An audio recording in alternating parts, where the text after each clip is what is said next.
sábados a las 11, AM 530 Somos Radio. Buscamos la verdad siempre.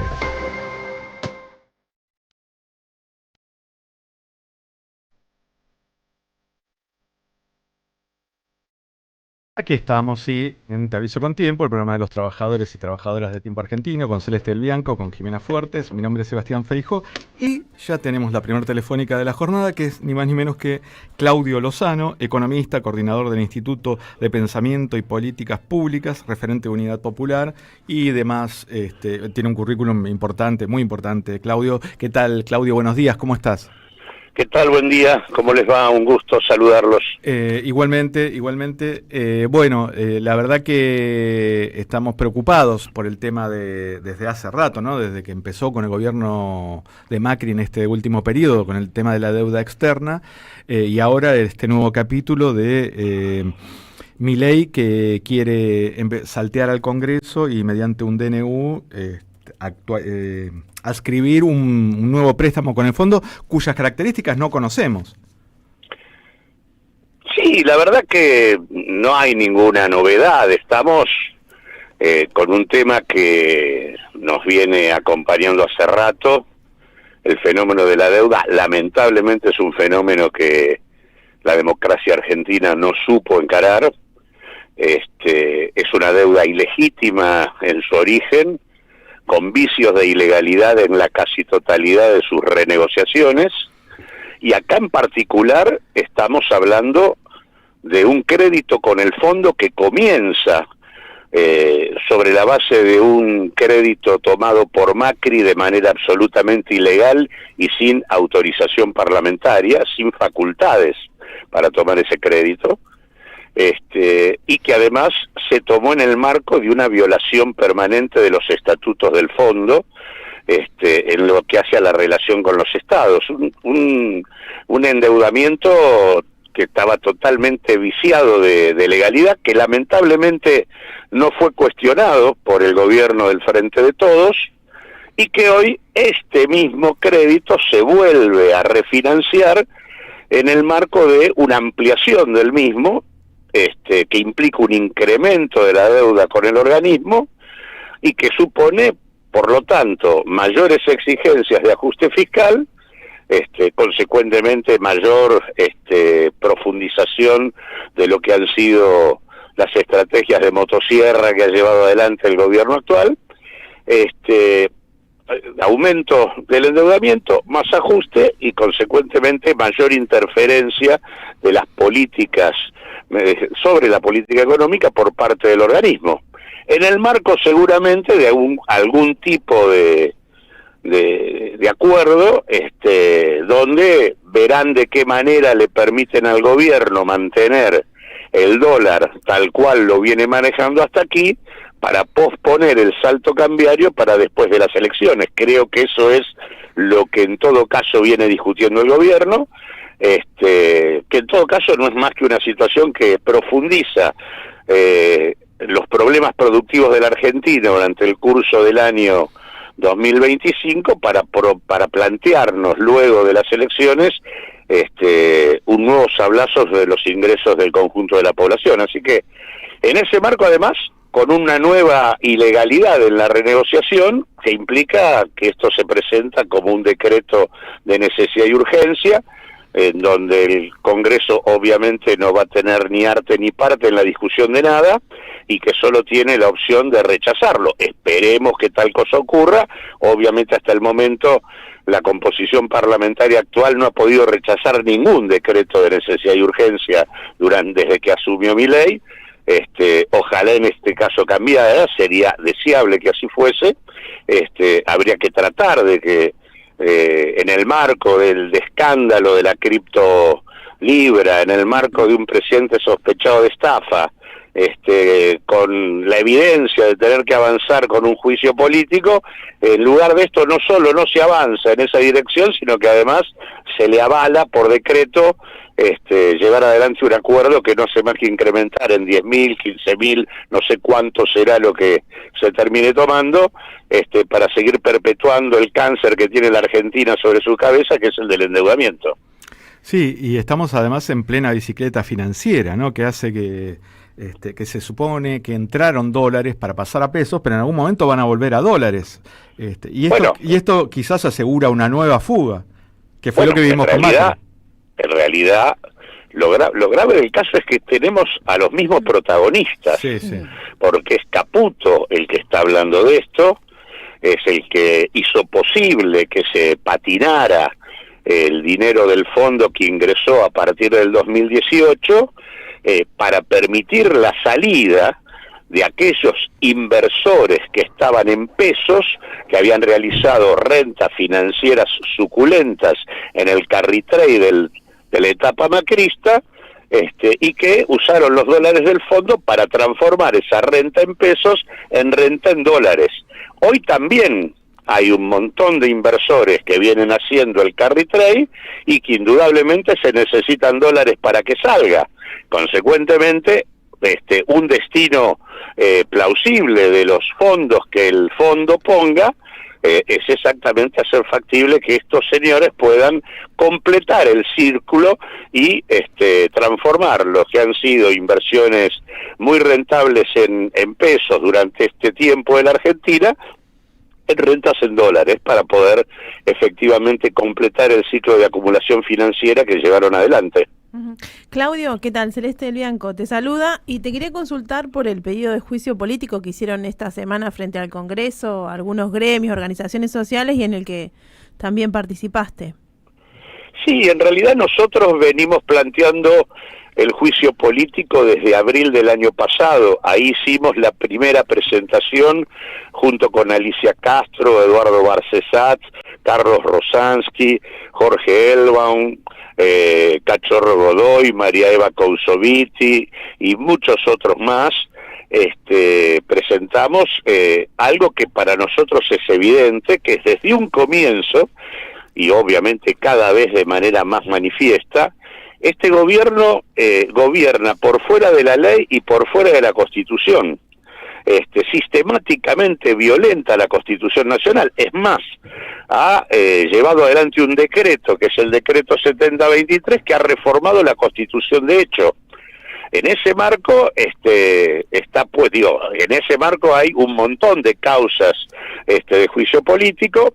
La verdad que hemos hecho varias ampliaciones, mostrando delitos en el campo del orden institucional, la búsqueda de la suma del poder público, que la Constitución califica como de traición a la patria, el tema del abandono de personas, en el caso de la interrupción de la asistencia alimentaria en un contexto de ampliación de las condiciones de indigencia en la Argentina, la interrupción de la asistencia en materia de medicamentos y de tratamientos para los enfermos de patologías terminales. Hay abandono de personas, hay causales asociadas a planteos de carácter represivo, como es el tema de las manifestaciones hechas por el presidente respecto a la persecución de los zurdos de mierda, al avance sobre y a Claudio, sí. ¿Qué tal? Jimena Fuerte te saluda.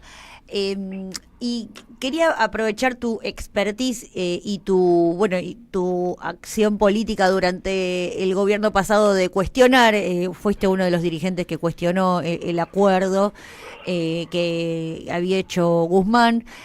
¿Cómo crees que ahora se ve el fondo ante estas circunstancias? Porque en ese momento tuvieron una ley, ahora no van a tener una ley. En ese momento había un mayor plafón político, ahora quizás no tanto. ¿Ves que el fondo puede llegar a otorgarlo pidiendo una devaluación o van a sostener el gobierno o la legitimidad del gobierno de Milei sin devaluar, de prestar y no devaluar?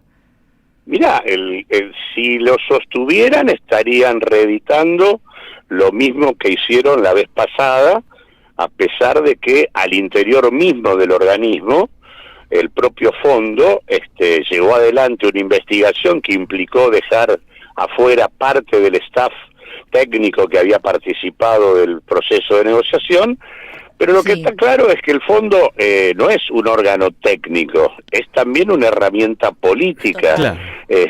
y una herramienta política al servicio de los intereses de los Estados Unidos. Estos intereses van variando con las coyunturas históricas en función de la situación que el país del norte tiene. En particular, el crédito que se le otorgó a Macri en aquel momento fue un crédito de claro componente geopolítico que no estaba dirigido exclusivamente a que Macri ganara la elección, sino que estaba dirigido fundamentalmente a mantener el control sobre la política económica argentina, incluso en caso de que viniera un gobierno distinto, que fue lo que efectivamente ocurrió. Sí.